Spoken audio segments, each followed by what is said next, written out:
মানি? টাকা থাকলে ধনওয়ালা, টাকা না থাকলে গরিব। জি না, আসল ধনওয়ালাকে যার মন বড়। সুবহানাল্লাহ। এবার আপনাদেরকে শর্টকাটে বললে আমি আপনারা একদম শর্টকাটে বুঝতে পারবেন। একজনের ইনকাম ডেইলি 1000 টাকা, কিন্তু হাত দিয়ে 1 ফোঁটাও পানি পড়ে না। আরেকজনের ইনকাম ডেইলি 100 টাকা, কিন্তু সে বন্ধু বান্ধবকে 5-10 টাকা 20 টাকা খাওয়ায়। এবার আপনার দৃষ্টিতে ধনীকে 1000 ওয়ালা নাকি 100 ওয়ালা? বাস বুঝতে পারছেন তো? কয় হাজার কামাচ্ছেন ডাজন্ট ম্যাটার, কতটুক আল্লাহর বান্দার জন্য দিচ্ছেন এখান থেকে, দ্যাটস দ্য ম্যাটার। যত আল্লাহর বান্দার জন্য উৎসর্গ করবেন সব আল্লাহর কাছে জমা থাকবে। মান জাআ বিল হাসানাতে ফালাহু আশরু আমসালিহা। যে রবের জন্য 1 খরচ করে রব্বুল আলামিন সর্বনিম্ন তাকে 10 গুণ দান করে। চিৎকার দিয়ে বলেন না সুবহানাল্লাহ। আজকে থেকে অন্যের জন্য বদদুয়া করবেন না দোয়া করবেন? আরো জোরে বলেন। এই কথাটা এখানে থাক, ওই কথাটা একটু শেষ করি, কারণ মানুষ তো হওয়ার দরকার। এই সমস্ত বদঅভ্যাস যেগুলো আমাদের কাছে আছে, যেগুলো আমরা মানুষ হতে পারি নাই, অমানুষ, ওলিদের কাছে এই বদঅভ্যাস নাই, বলেন না?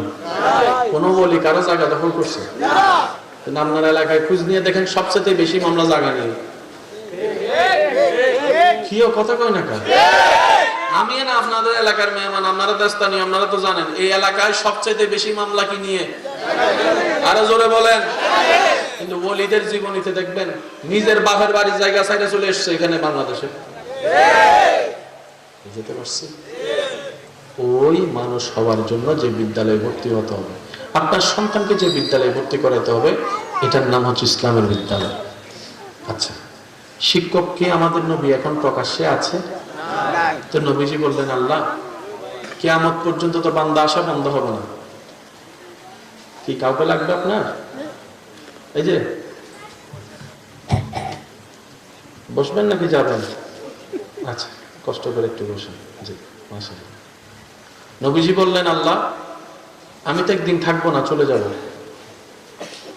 স্কুল কি বন্ধ হয়ে যাবে? কারণ শিক্ষক না থাকলে তো স্কুল চলবে না। আল্লাহ আমার পরে দায়িত্ব কে নেবে?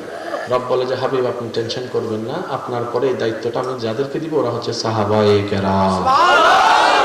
সাহাবাদের একটা বয়স আছে তো, 100-150 বছর পর ওনারা তো চলে যাবেন।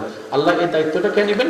রব বলে যা সাহাবার পরে নিবে তাবি, এরপরে নিবে তবে তাবি। তো কিয়ামত পর্যন্ত তো বান্দা আসা বন্ধ হবে না, সবার তো মানুষ হওয়ার অধিকার আছে, প্রাপ্য অধিকার আছে। আল্লাহ এই দায়িত্বটা, রব বলে যে কিয়ামত পর্যন্ত এই বিদ্যালয়ের দায়িত্ব আমি যাদেরকে দিব তারা হচ্ছে, আমি আল্লাহ স্পেশাল একটা ফোর্স সৃষ্টি করেছি, এটা হচ্ছে আউলিয়ায়ে কেরাম। এবার কোরআনকে আপনি সামনে রাখেন, ইয়া আইয়ুহাল্লাযীনা আমানুত্তাকুল্লাহ ওয়া কুনু মা'আস সাদিকিন। সেজন্য আমি আর যারা আমাকে ভালোবাসেন অনুরোধ করব, আজকে অঙ্ক, ইংরেজি, বাংলা, এই সেই ম্যাগাজিন ফ্যাগাজিন, পত্রিকা যা যা আছে সব এই চোখ দিয়ে পড়বেন। কোরআনকে সবসময় দিলের চোখ দিয়ে পড়বেন। এখানে কি দেখতেছেন? এখানে কি দেখতেছেন? কি দেখতেছেন? এখানে কি দেখতেছেন? আমরা এতটুকুই সীমাবদ্ধ, সেজন্য আমরা পাই না। কিন্তু আশিক যদি বলবে যে আমি এখানে আয়াত দেখতেছি না, আমার আল্লাহর কথা দেখতে পাচ্ছি, আমার আল্লাহর কালাম দেখতে পাচ্ছি, আমি এখানে আয়াতে আয়াতে আল্লাহর নূর দেখতে পাচ্ছি। এটা হচ্ছে দেখার ভিন্নতা। আমি কি বুঝাতে পারতেছি আপনাদেরকে কথা? আমি মনে হয় বেশি বিরক্ত করে ফেলতেছি আপনাদের। আর মাত্র 5 মিনিট, তারপর আমি শেষ করব। হ্যাঁ, পিছনের বাইরে কি বিরক্ত হচ্ছেন? পিছনের বাইরে বিরক্ত হচ্ছেন? কিছুক্ষণ চলবে ইনশাআল্লাহ। তাহলে কোরআন পড়তে হবে অন্তরের চোখ দিয়ে, আর বাকি সব পড়বেন চামড়ার চোখ দিয়ে। এবার আপনি বলবেন, ভাই আমার অন্তরের চোখ নাই, আমি কি বলি? আমি বললাম, না ভাই, আপনি হয়তো বুঝতে পারেননি, প্রত্যেকটা মানুষেরই অন্তরে চোখ আছে।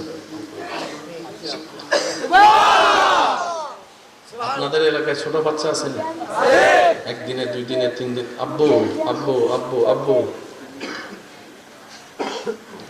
1 দিন 5 দিনের কিছু বাচ্চা আছে দেখবেন হেরে কান্না করে, হের কান্নায় সব ঘুম থেকে আমি কিছু কথা বলবো, আপনারা বুঝে বুঝে উত্তর দিবেন। বাচ্চা যখন কান্না করতেছে, খালায় কোলে নিছে, খালায় তাকে আদর দিচ্ছে কান্না থামানোর জন্য। ও ও ও এই তো আরো জোর করে আছে। খালার থেকে নিচে মামাই, কান্না থামে, বুঝতে হবে বুঝতে হবে, কান্না থামে।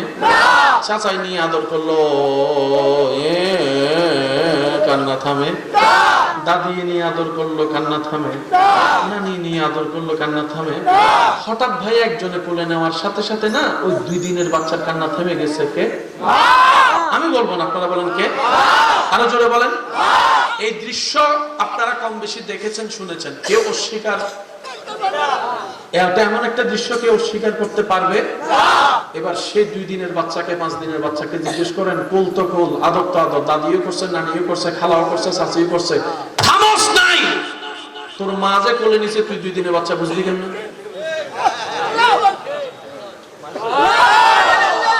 আরেকবার সুবহানাল্লাহর আওয়াজ ছড়াইলে আমি কিন্তু ককটেল বোম মারিয়া দিব কইলাম। আরো জোরে বলা লাগবে সুবহানাল্লাহ। যার যত শক্তি আছে ঈমানি আওয়াজে বলেন সুবহানাল্লাহ। এবার 2 হাত তুলে গর্জন দিয়ে বলেন আল্লাহু আকবার, আল্লাহু আকবার, ইয়া রাসূলুল্লাহ, ইয়া হাবিবাল্লাহ। উচ্চ আওয়াজে একবার বলেন মারহাবা। ছোট বাচ্চা প্রস্রাব চিনে, পায়খানা চিনে, আগুন চিনে, গরম পানি চিনে, শীত চিনে, মারকুল মারকুল মারকুল। যে বাচ্চা কিচ্ছু চিনে না, মারকুল চিনল, ঠান্ডা হয়ে গেল, এই ব্যাপারটা কি? ওই বাচ্চার এই জায়গায় কলবে 2টা চোখ খোলা ছিল। আমাদের সবার একটু মনোযোগ দিবেন। আমাদের সবার বাম সাইডে একটা স্টেশন আল্লাহ দিয়েছেন, যেটার নাম কলব। ওই কলব স্টেশনে প্রত্যেকজনের 2টা চোখ আছে, 2টা কান আছে। এই কান নির্দিষ্ট সীমানার বাইরে শোনা যাবে, কিন্তু এই কান জান্নাতের আওয়াজও শুনতে পায় আল্লাহ চাইলে। এই চোখ নির্দিষ্ট সীমানার বাইরে দেখতে পারে। আল্লাহ দয়া করলে আপনার এই চোখ যদি খুলে যায়, আপনি এখান থেকে বসে আল্লাহ চাইলে আপনি আসমানও দেখতে পারবেন, জান্নাতও দেখতে পারবেন, ফেরেশতাও দেখতে পারবেন। প্রত্যেকটা নবজাত বাচ্চার জন্মের সময়, জন্মের পরে নির্দিষ্ট সময় আমাদের সবার এই চোখটা খোলা ছিল। বয়সের তালে তালে গুনাহ করতে করতে করতে করতে ওই বন্ধু বান্ধবী বন্ধু বান্ধবী বন্ধু বান্ধবী বন্ধু ময়লা জমতে জমতে জমতে জমতে জমতে চোখটার উপর ময়লা জমে গেছে। সেজন্য চোখ বন্ধ করলে আমরা অন্ধকার দেখি। আল্লাহর এমন কিছু বান্দা আছে, চোখ বন্ধ করলে আল্লাহ যা দেখায় তাই দেখে। আমি কি বুঝাতে পারছি কথাটা? এই স্টেশনটা সবার কাছে আছে। আপনাদের কখনো হয়েছে নাকি হয় না? আপনারা একটু বলবেন, আমি বলি। কখনো কোনো কাজ করতে ঘর থেকে হঠাৎ করে মনে একটা বাঁধা দেয়, বাঁধার পরও কেউ কাজটা করলে ভালো হয় না, এরকম জীবনে কারো হয়েছে? কারো হলে একটু হাত তুলেন, তোলেন তোলেন তোলেন। আচ্ছা, আপনি কি আল্লাহর ওলি? বলেন না। আপনি কি একদম খুব হাই লেভেলের একজন বান্দা? আপনি এই খবরটা কে দিল? আল্লাহ দেয়। সুবহানাল্লাহ।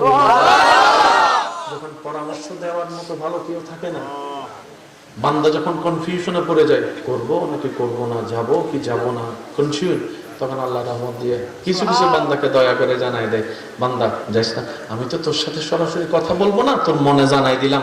এরপরেও যখন মানুষ এটাকে অমান্য করে, তারপরে সুজাই গুতা খায়, তারপরে যায় কয় আই এম সরি। বুঝতে পারছি আমি কথা? হয়েছে নাকি এরকম হয় না? সেজন্য মনে বাঁধা দিলে সেটাকে একটু রিভিউ করার চেষ্টা করবেন। ইনশাআল্লাহ কি বলা যাবে না? আপনারা তো আমার সাথে বেশি দুর্বল হয়ে গেছেন দেখি, ব্যাপার কি? একবার বলেন তো মারহাবা, আপনারা বলেন মারহাবা। বাচ্চা কারো কুল চিনে না, মার কুল। এবার মারটা দেখেন, মানুষের সমস্যা বোঝানোর জন্য বলতে হবে না? অনেকে বলে যে তুই না বললে আমি বুঝবো কেমনি? ঠিক নেই। ছোট বাচ্চা কি কথা বলতে পারে? কিন্তু বাচ্চার কান্না শুনলে মা দূর থেকে বুঝতে পারে এটা কি খিদার কান্না, নাকি প্রস্রাবের কান্না, নাকি পেট ব্যথার কান্না। আপনারা সুবহানাল্লাহ রাখতে দেন, ঘরে যাইয়া বলুন। এমন ভাবে সুবহানাল্লাহ বলেন যেন শয়তানের গালে জুতার বাড়ি পড়ে, ওইভাবে একবার বলেন সুবহানাল্লাহ। মা খাবো এখন বলতে হয়, কিন্তু ছোট্টবেলায় যখন কথা বলতে পারি নাই, বাচ্চার কান্না শুনলে দূর থেকে মা বলে যে আমার বাচ্চার খিদে লাগছে, এটা কি রকম। এবার আসেন, বাচ্চা হওয়ার সাথে সাথে বাচ্চা যেরকম কান্না করে, একদিন দুদিন পরে কান্না কিন্তু একরকম থাকে না। খেয়াল করছেন এটা? যারা বাচ্চার বাপ হয়েছেন, মা হয়েছেন, আপনারা আমার সাথে আরো ভালো জানেন। বাচ্চা প্রথম যেদিন কান্না করে, কান্নাটা একটু